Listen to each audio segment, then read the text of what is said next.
பிரைசலா கர்த்தருடைய நாமத்துக்கு மகிமை உண்டாவதாக. இந்த இரவேளோடு ஒரு வசனத்தை வாசித்து நாம் ஜெபிப்போம். யாத்ரா புத்தகம் 13ஆம் அதிகாரம் 21ஆம் வசனம். இரவிலே அவள் வெளிச்ச காட்டபடி அக்னி ஸ்தம்பம் அவர்கள் முன்பாக சென்றது என்று பார்க்கிறோம். அன்பான கர்த்தருடைய பிள்ளைகளே, இஸ்ரவேல் ஜனங்களுக்கு பகலில் மேகஸ்தம்பமாக இருந்தார், இரவிலே அவள் வெளிச்சம் காட்டபடி அக்னி ஸ்தம்பம் அவர் முன் சென்றது என்று பார்க்கிறோம். இந்த ராத்திரி வேளையும் உங்களை ஒவ்வொரு வாழ்க்கையும் கர்த்தருடைய சமூகம் முன் செல்லும். கண்களை மூடி நாம் ஜெபிப்போம். அன்பான பிதாவே, இந்த யூடியூப்பில் இணைந்து ஜெபிக்கிற ஒவ்வொரு வாழ்க்கையிலும் இரவிலே அவள் வெளிச்சம் காட்டபடி அக்னி ஸ்தம்பம் அவர் முன் சென்றது வார்த்தைப்படி இந்த ராத்திரி ஒவ்வொரு பிள்ளையோட வாழ்க்கையிலும் அக்னி ஸ்தம்பமாக நீ முன் செல்ல வேண்டுமாக நாங்கள் ஜெபிக்கிற ஆண்டவரே.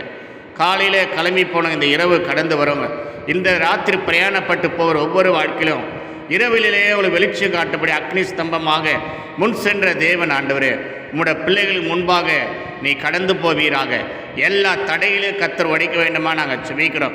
காலையில் பிரயாணப்பட்ட பிள்ளைகள் வீடு திரும்ப சுகபத்திரமாக வர கர்த்தர் உம்முடைய சமூகம் முன்பாக கடந்து செல்ல வேண்டுமா நாங்கள் ஜெபிக்கிறோம். வயதானவங்கள பெண் பிள்ளைகள் வாலிப பிள்ளைகள் வேண்டிய பாதுகாப்பை தருவீராக.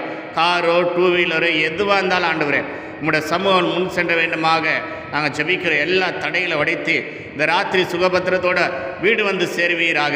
வாசிக்கப்பட்ட வசனத்தின்படியே இரவிலே அவளை வெளிச்சம் காட்டபடி அக்னி ஸ்தம்பமாக முன் சென்று கடந்து போவீராக. இந்த ராத்திரி எங்களோட கரை இருக்க வேண்டுமா நாங்கள் ஜெபிக்கிறோம்.